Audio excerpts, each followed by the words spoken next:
Hello everyone and welcome back to another episode. Today we're going to talk about Q&A part 3 for Corepunk, which is going on the official forum for Corepunk right now.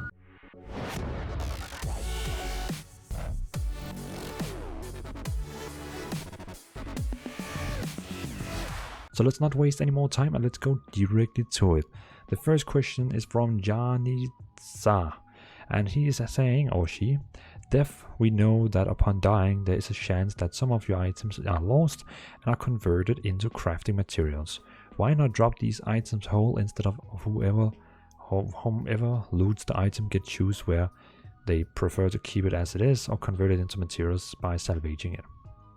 And then they say this mechanic was introduced to prevent trading of bind on pick up items among players. That is really smart, artificial core. That is really smart. So you can't like drop item which is bind on pick up. It makes sense. It makes sense, and that's why the game cannot be like Albion Online, because in Albion Online you can trade any item. In this game it's basically going to be like World of Warcraft, where you have items which cannot be traded or sold, and they only bind to you. For example, some cool item you can get only for a raid, it's going to be bind on pick up. So that's how it is. Second question from the same person. Naval, we've seen swimming already. Are there going to be any actual naval content, e.g. building your own ship and sailing around the world? And they say we do have a lot of interesting ideas for naval content, but we'll share more on that after the release. So we might see a naval expansion after release, which is pretty interesting for me. I like naval. I would really love to get like a ship and cruise around on the blue sea with the blue Bambies. Did you see that? Blue. No? Okay, not fun. The next question, the number 3, is from Bandy Cave. Hey, are you going to give specs multiple types of stat scaling so that off builds are possible? It would make each hero even more interesting if, as well as have free specs. Some of those specs can be played in more than one way. Yes, this is actually how it works in Corepunk already. Different stats enhance different builds, paths within the same specialization. So yeah, you can basically have like different specs for each spec. You know what I mean. From Mungi. I know this guy. When will the new forum update go live? Really looking forward to these new features. And they say the updated version of the forum and website are coming soon. Stay tuned. Very cool. Very cool. From Katis, since the game is isometric, what view options will we encounter, especially lore-wise, and other occasions like zoom in for screenshots of characters or other screenshots worthy situations like boss kills, compared to the following examples. A, for example, Hades has such a system. When you walk towards certain edge, your view will expand and offer a greater picture of the scenario like this. Warcraft 3, zooming in allowed to see the game from another angle but not complete 360. Notice FOV still enabled. We have an option to zoom in with slightly different camera angle. We'll also have a photo mode which will hide all UI elements when enabled. Zoom in with a slightly different camera angle. That's cool. I imagine when you're like zooming down, you could maybe get like some kind of a like selfie mode. I could see that happening. That's pretty cool, and you can like, okay, I mean, yeah, I can see that going on. Okay, that'd be cool. From FredSafe, hello. Will you be gating content through Gearscore? Can't enter without it. And if so, how will you prevent the toxic gameplay of only upgrading items for Gearscore even if the items themselves are bad for your class or spec? Will Gearscore for items always be static, or will the guided random system affect it somehow? I.e., one item with the different roles can have different power for Gearscore metric. Game content won't be gated by Gearscore, however this may not be the case for guild and parties, which may have certain requirements regarding which player can be invited to a guild or party. Gearscore determines the gear level only by the total number of stats. Okay. Yeah, so the game is gonna ignore Gearscore, but of course guild and parties, they can probably look at Gearscore and have like an opinion about it. Okay. Pizza Reed Spurtree. Spurtree? Reeds. Oh, sorry. Pizza Reeds Pottery. Yeah, sorry. I cannot say that word. Hello there. We have a Star Wars fan. Can you give more details about the enchanting systems?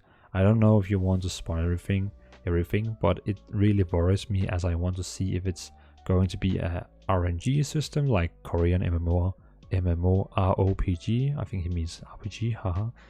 Kidding. Or something unique that doesn't require all your time and money on it. You can enchant items using special consumables. Bonuses are not randomized, so you'll always know what you're getting from enchantment. I like that. How good is the game optimized? Okay, very generic question, but as a fan, I want to know if artificial gives a damn about performance and bugs. Game optimization is one of our key goals. That's why we're working closely with the Unity team on a daily basis. However, only the community will be able to truly assess how well the game is optimized.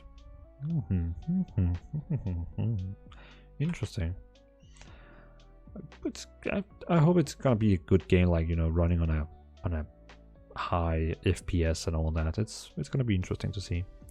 Will there be counters for each class? E.g. Pyromancer can beat Destroyer more easily because his skills are made to counter him, like it happens to most MMORPGs and MOBAs. In this way, each hero has a specific role during PvP and knows who hit to avoid. E.g. healer should be weak to a player with stealth or stuns because have to always be careful not to be stunned, otherwise your team is dead. I know it's something that will happen anyway in the game, but have you regulated it, or have you given attention to it? It's all about balance. The fundamental of balance systems are based on rock, paper, scissors principle. Each build have an advantage over certain builds while being weaker to others. Yeah, I guess that's pretty standard for an MMORPG in PvP and also probably MOBA. From Jeddah, when we make an object, could we obtain different rarities like normal, epic, etc? Yes, items can be different quality. The quality depends on the particular item you're creating. Keep in mind that when crafting an item, there is a chance that it will be crafted of a higher quality. So when you create a blue chest, it actually has a chance to like get into a purple chest. Okay. That I guess that's cool. That's cool. A bit RNG. If I get recipe in a raid or similar, can I sell it to another player?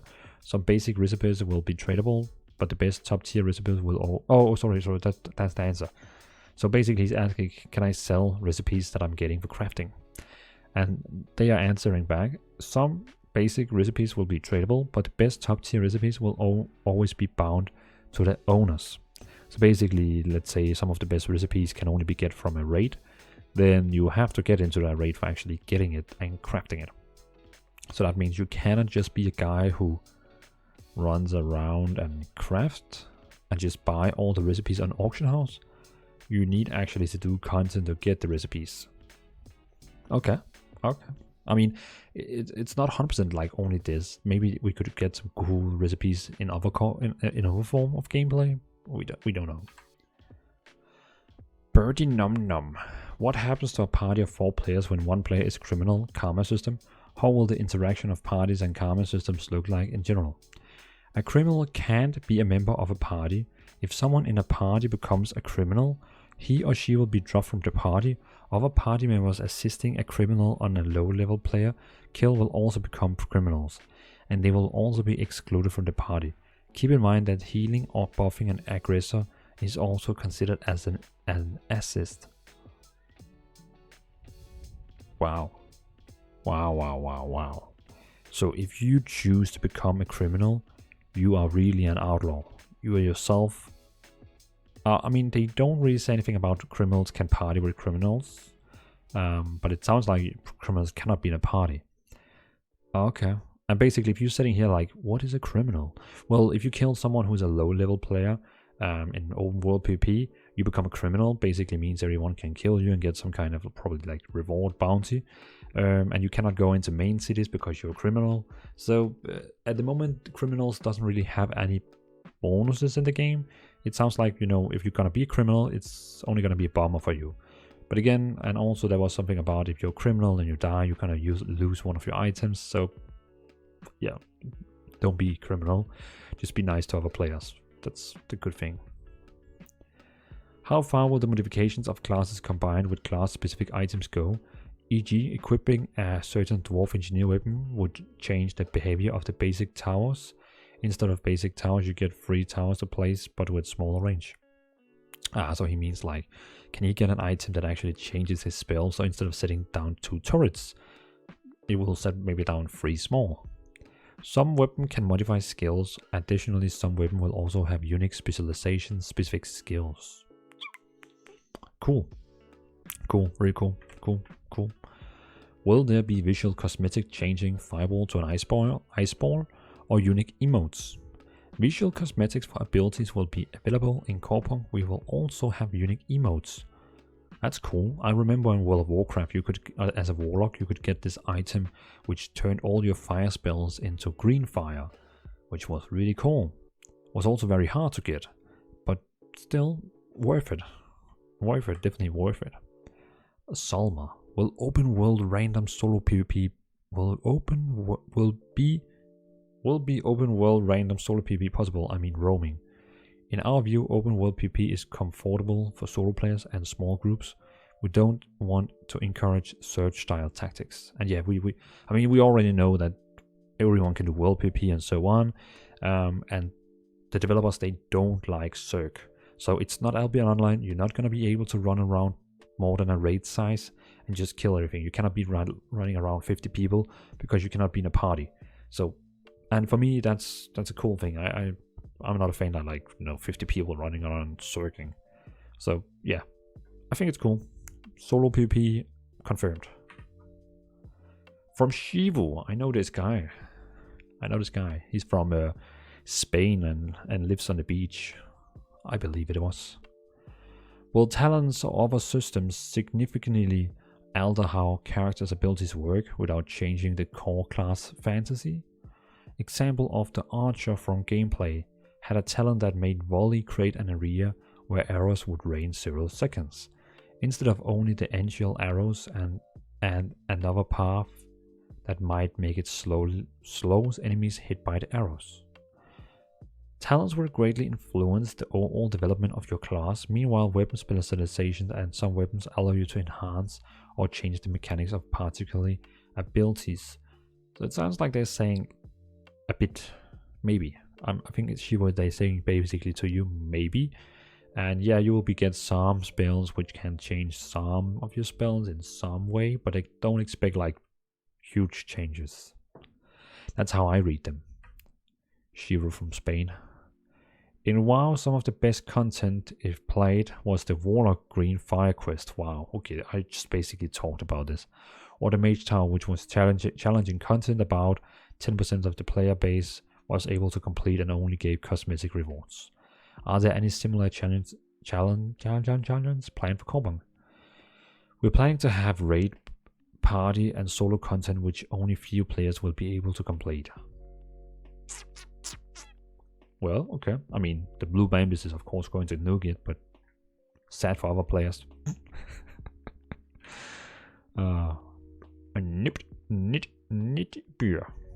Will the jump mechanic allow you to dodge PvP or PvE attacks?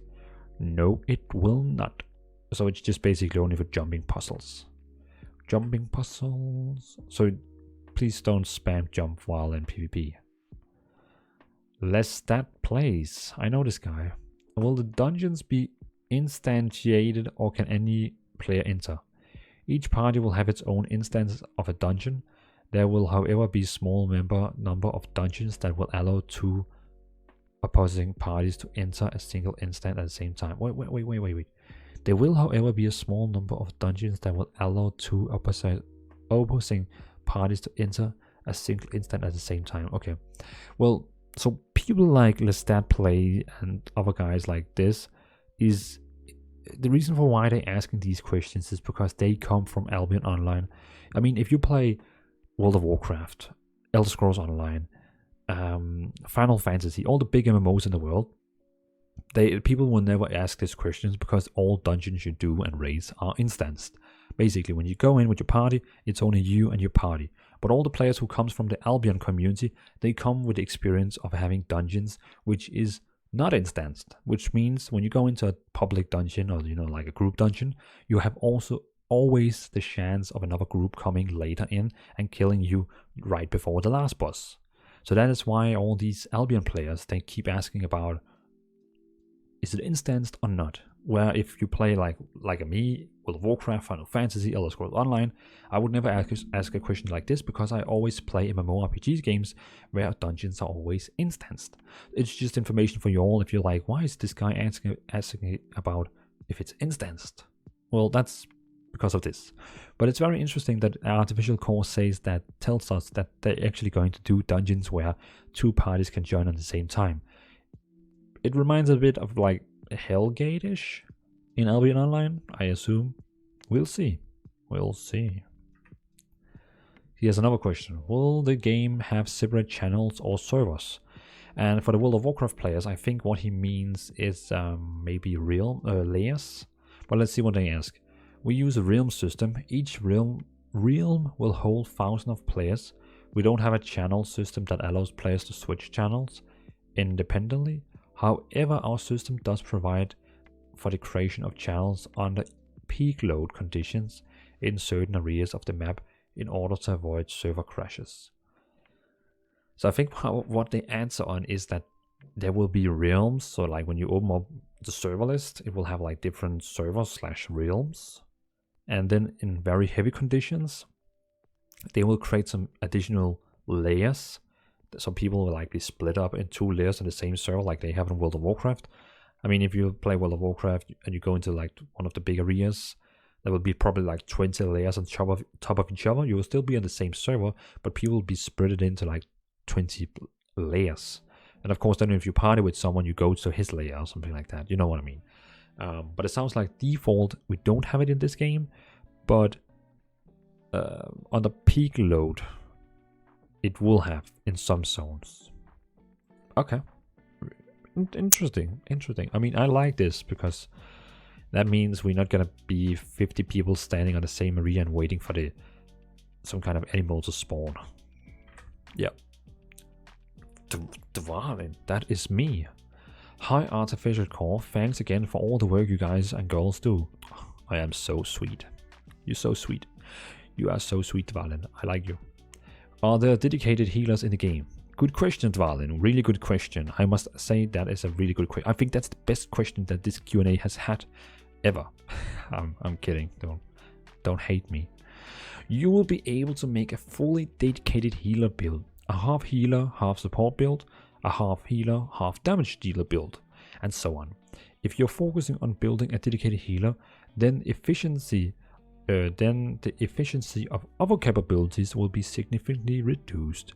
We give players the opportunity to choose how to build their characters. If someone wants to build a dedicated healer, they can certainly do so. We do not want to forcefully deprive such classes of flexibilities and variability. Note that dedicated healers will be needed in order to complete challenging party and raid content. That's good because right now the 6 classes we have seen, they only have like support builds which have some kind of healing abilities, but it's really hard to imagine how that can basically hold up a party in a raid. So I'm really interested to see how we can actually get healers in this game. Okay, I'm listening. You have my curiosity, now you have my attention. Cool. Healers confirmed. Good. And another question from me. Will there be a tank specialization that uses 2-handed weapons? And yes, there will be, but it will be added later. Very important question because I normally play tanks who has a 2-handed weapon and not a shield. So that means basically I will get my tank So I'll probably main healing now, a healer, and then I will switch to tank once we get this two-handed tank. I think. Yeah. Don't worry, Eugene. I will go back to the tank once it releases. The two-handed one. If I'm inside an instance dungeon, oh, that's also one of mine. That's a really good one. That's a really good one. I actually, yeah, I hope it would be the other way, but let's see. If I'm inside an instance dungeon with a full party and we kick one because he ninja looted, can we then kill him because of the open world PvP, or is the PvP not allowed in instanced? And players kicked out of the party will remain your allies until they leave the dungeon. While you're in the dungeon, you won't be able to kill these players, but you can always try to find them in the open world. Okay, so basically, no, we cannot just kick someone and kill him inside the instance. That would else have been pretty fun. Like, oh, he looted something, kill him, kick, kill. Pretty fun. But okay, that's fine. I mean, we could just basically all run outside the dungeon and, you know, like, wait for him. I mean, I guess we know where he lives. you know what I mean? Like, the main capital, we're just like standing outside the main capital and waiting for him. That's fine. Okay, cool. Then from Dvalin, hello. Observation: the daily quest routine in hack and slash MMOs make all games boring after a while. Question: have you planned a custom quest system for each class, like weapon legendary quest for every class there is in WoW? Thank you. Like the weapon legendary quest for every class there is in WoW. Okay, let's see. Thanks for any answer. P.S. Congratulations for your art design. Very nice. He is a very kind person. There will be quests for classes in Corepunk. These quests will be unlocked upon reaching the level cap. Okay, very interesting. I hope they give some kind of cosmetics. Cool. So the next question is from Presumed Dead. Pretty nice name, by the way. How do tanks hold threat while their taunt is down? Is there gear that increase threat generation? Yes, there will be items that affect threat generation. Taunt is not a key skill in determining whether your character can act as a tank. Taunt is a tool that can help you at critical moments when someone from your party draws aggro. How good a tank you are will determine by your build, gear, and level of skill in maintaining the required threat level. Okay, that's cool. It sounds like it's going to be a good mix of everything. Cool. What kind of actives will we see on artifacts? Are they more supportive, utility focused? Example, Sonya's Redemption is TC from League, or will some be more offensive focused and become part of DPS rotation? There will be various active skill on artifacts. We'll have utility skills that increase the survival rate, as well as skills that increase or deal damage. Very interesting. So you can actually risk that one of your items you have on 1 to probably 9 or 1 to 6 key binding is also going to be in your rotation. Okay. Is sniper the only way to get wards in the game, or can other classes purchase wards? Other characters can also use wards. These wards will be consumables, and mystics will be able to craft them. I guess mystics will be able to earn a lot of money. CF Russ. Are there separate levels for fishing and gathering like RuneScape? Yes, there are separate levels for fishing and each gathering profession. Cool. Marcos Pato. Which language will it be localized to? Is Brazilian Portuguese one of them? Say yes, please. Yes, Corepunk will be localized to Brazilian Portuguese at release. Cool. Diasis. Will crafting be required at endgame or in some games to become, well, will crafting be required at endgame or as in some games become useless? Since crafting will enable you to get one of the top tier items in the game, we believe that crafting will somehow useful even in the end game. Okay, cool. But of course, I mean, Of course, when you have the best gear you can get, I mean, then you cannot pretty much, I mean, you cannot really craft anything for yourself like that. But of course, you can as a mystic or whatever it's called, craft wards and stuff like that. So, you know, okay. Will you be supporting third-party add-ons, and if so, which language, Lua, etc.? Has this changed from previous answers, or often yet no? No, we will not support third-party add-ons. And personally, I think that's a good thing. Like, don't support add-ons, because I feel like some games, they get ruined, because like if you play Elder Scrolls Online on a high level, they all use add-ons because they need to. And I kind of feel like it's destroying the main aspect of the game, that you need to use add-ons. It's like, no. So yeah, I'm with Artificial Core. Nope, don't support that. Don't support it. IVX. When you upgrade your turrets as engineer by auto-attacking, will the turret also look bigger, upgraded with more weapons, etc., like they did in Team Fortress 2? This is actually an interesting idea. We'll work on that. Thank you. Oh, okay, I guess. Well, that's cool. I mean, I guess they have played Overwatch, and it also upgrades in Overwatch. It used to do. I don't think it does anymore. But it used to be able to be upgraded in Overwatch, and of course Team Fortress 2. But okay, cool. Janitza. Def, we know. Oh, wait. That was the first one, wasn't it? Def, we know that was upon dying. Okay, yeah, that's the first one. Sorry. We are done. We are totally done. Like, super done. There is actually one more question that was so big, so it like destroyed the whole questionnaire. We have one last question from LoFi. And as you can see right now, you probably understand why it was so big. That is a damn long text, LoFi. I know you're one of my guildmates, but I'm not gonna read that. That is so big.